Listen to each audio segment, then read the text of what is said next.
এটা হ্যাঁ এটা টিক্কা কাবাব, এটা তন্দুর, এটা লেগ তন্দুর, এটা বডি। ঠিক আছে, 100 টাকা করে এখানে দেওয়া হচ্ছে। আর এটা পকোড়া 6 পিস করে 50 টাকা। 6 পিস 50 টাকা। আর এটা আমাদের রেশমি কাবাব সাদাটা 100 টাকা 6 পিস করে। এই হলুদটা টিক্কা কাবাব, অনেক বড়।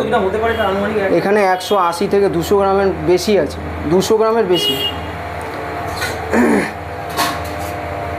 এগুলো কেমন কাস্টমার খাচ্ছে কেমন এগুলো? খুব ভালো রেসপন্স, ঠিক আছে। তবে নতুন দোকান খুলেছে তো পয়লা বৈশাখ থেকে আমাদের, তো এখনও পাবলিসিটি হয়নি, জানে না অনেকে। মধ্যমগ্রামে দোকান ছিল আমাদের, তো আস্তে আস্তে যারা দেখছে আসছে, ঠিক আছে, তারা খাচ্ছে। একবার যারা খেয়েছে তারা 3 বার নিয়েছে, এইটুখানি বলতে পারি। হ্যাঁ অবশ্যই রেসপন্স ভালো পাচ্ছে। হ্যাঁ, অনেকে জানেও না যে আমাদের এখানে দোকান খুলেছে, একটা ছোট দোকান। সুন্দর নিজস্ব দোকান।